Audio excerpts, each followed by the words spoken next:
میں اردو کا مسافر ہوں یہی پہچان ہے میری، میں اردو کا مسافر ہوں یہی پہچان ہے میری، جدھر سے بھی گزرتا ہوں سلیقہ چھوڑ جاتا ہوں۔ شمع ادب کے تمام اسٹوڈنٹس کو ہمارا بہت بہت پیار بھرا آداب، سلام۔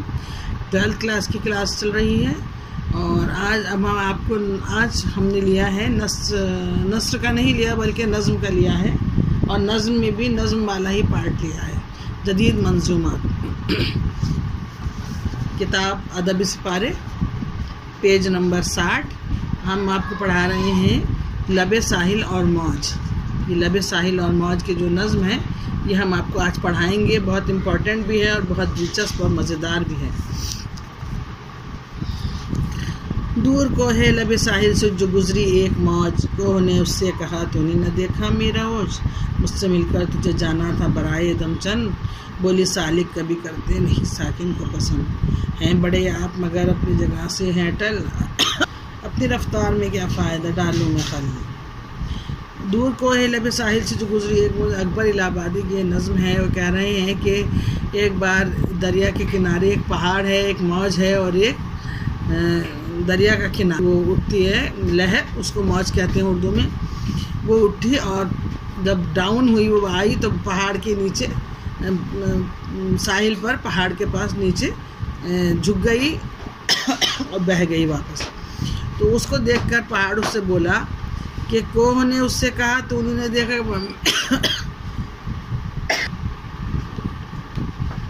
کوہ نے اس سے کہا اے موج تو نے دیکھا ہے میری اونچائی، میری بلندی، میری مضبوطی تو نے دیکھی ہے، مجھ سے مل کر تجھے جانا تھا برائے دم چند، تیری تو بس اتنی اوقات ہے کہ تو آتی ہے چند لمحے کے لیے، اٹھتی ہے اور میرے قدموں میں آتی ہے اور چلی جاتی ہے۔ یہ جو گھمنڈ بھری باتیں جب موج نے ساحل کی سنی تو وہ بولی سالک کبھی کرتے نہیں ساکن کو پسند۔ سالک یعنی ہمیشہ کچھ نہ کچھ کرتے رہنے والے، اور ساکن یعنی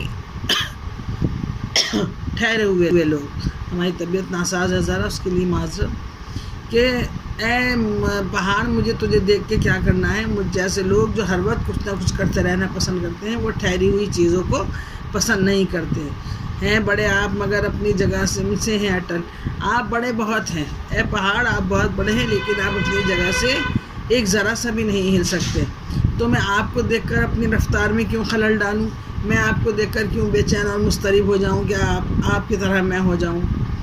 یہ دونوں کی جب بحث ہوئی تو اس کے برابر میں جو تھا ایک پانی پہ بلبلا بنا ہوا تھا، بلبلا کو کہتے ہیں، ہنس کے اس بحث میں بولا کسی جانب سے حباب، پوچھئے موت سے ہے بھی اس میں رک جانے کی تاب۔ تو بلبلے نے یہ کہا پہاڑ سے کہ اے محترم ذرا اس موت سے یہ تو پوچھ لیجئے، یہ جو اطراء کی اتنی بڑی بڑی باتیں کر رہی ہے آپ سے، کہ یہ اپنے آپ میں ٹھہر بھی سکتی ہے، اس کے اندر ہے وہ طاقت کہ یہ خود کو ٹھہرا سکتی ہے، اپنے بس میں ہی نہیں ہے، یہ تعلی کیسی اضطراری ہے روشان، یہ تو اپنے بس میں خود ہی نہیں ہے، تو اس کو یہ غرور کرنے کی کیا بات ہے۔ اضطراری ہے، یہ ہمیشہ بے چین رہنے والی ہے، اس کے اندر کوئی قوت ارادی، کوئی شان ارادی نہیں ہے کہ یہ کوئی فیصلہ لے سکے، یہ اضطراری ہے، یہ بے چینی میں اس کی زندگی گزر رہی ہے، اس کا کام ہی بس یہی ہے۔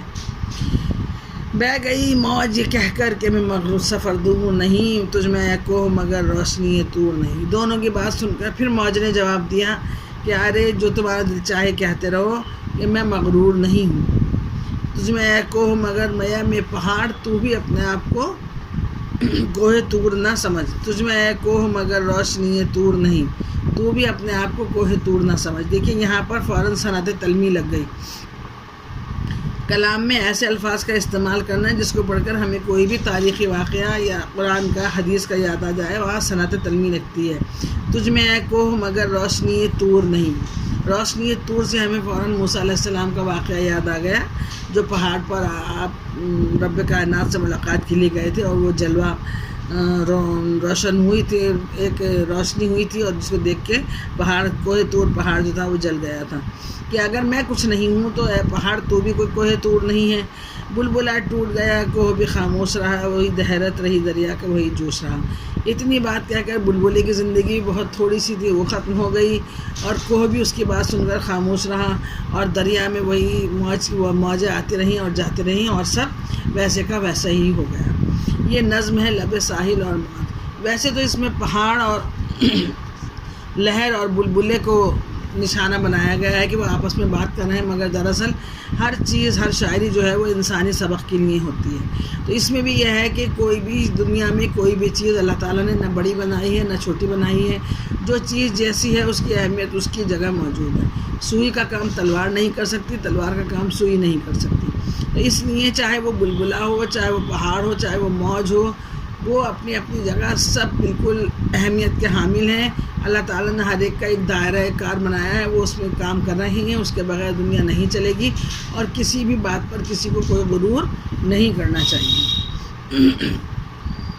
تو دور کوہ لب ساحل سے، یہ بہت چھوٹی سی نظم ہے اور بہت امپورٹنٹ ہے، اور یہ پوری کی پوری ہی 2 اسٹینزا میں آ سکتی ہے، یہ آتی بھی ہے اکثر، تو بچے اس کو تیار کرنے، اور اگر آپ کو کوئی چیز نہیں سمجھ میں آتی ہے تو آپ فوراً کمنٹس میں مجھے ڈالیے، میں آپ کو جواب دوں گی۔ اکبر الہ آبادی کی سوانحات لکھنے کی ضرورت نہیں ہے، ہاں نظم پر نوٹ لکھا جائے گا۔ نظم کسے کہتے ہیں، نظم کا ارتقاء کیسے ہوا، نظم کتنے طرح کی ہوتی ہے، یہ سب نوٹ لکھا جائے گا بہت اچھے طریقے سے، اور تھوڑا سا میں بھی آپ کو گائیڈ کر دوں گی، آپ نوٹ تیار کریے، اور اس کا مطلب جو سمجھایا ہے وہ ضرور لکھ کر دیکھیے۔ پینسل سے فوراً میننگ لکھ لیا کریے۔ کوہ مانے پہاڑ، لب مانے کنارہ، ساحل مانے وہ سمندر کے کنارے جو ریتیلی جگہ ہوتی ہے جہاں پیدل چلتے ہیں۔ تو اس طرح آپ کو میننگ سے سمجھ میں آنے لگتا ہے کہ جب ہم پڑھنے بیٹھتے ہیں کہ کیا بتایا تھا۔ دوسری بات یہ کہ جو چیز بھی آپ کو لکھنا ہے مطلب اس کو کم سے کم 3 بار پڑھیے، بالکل اپنے دماغ کو حاضر رکھیے۔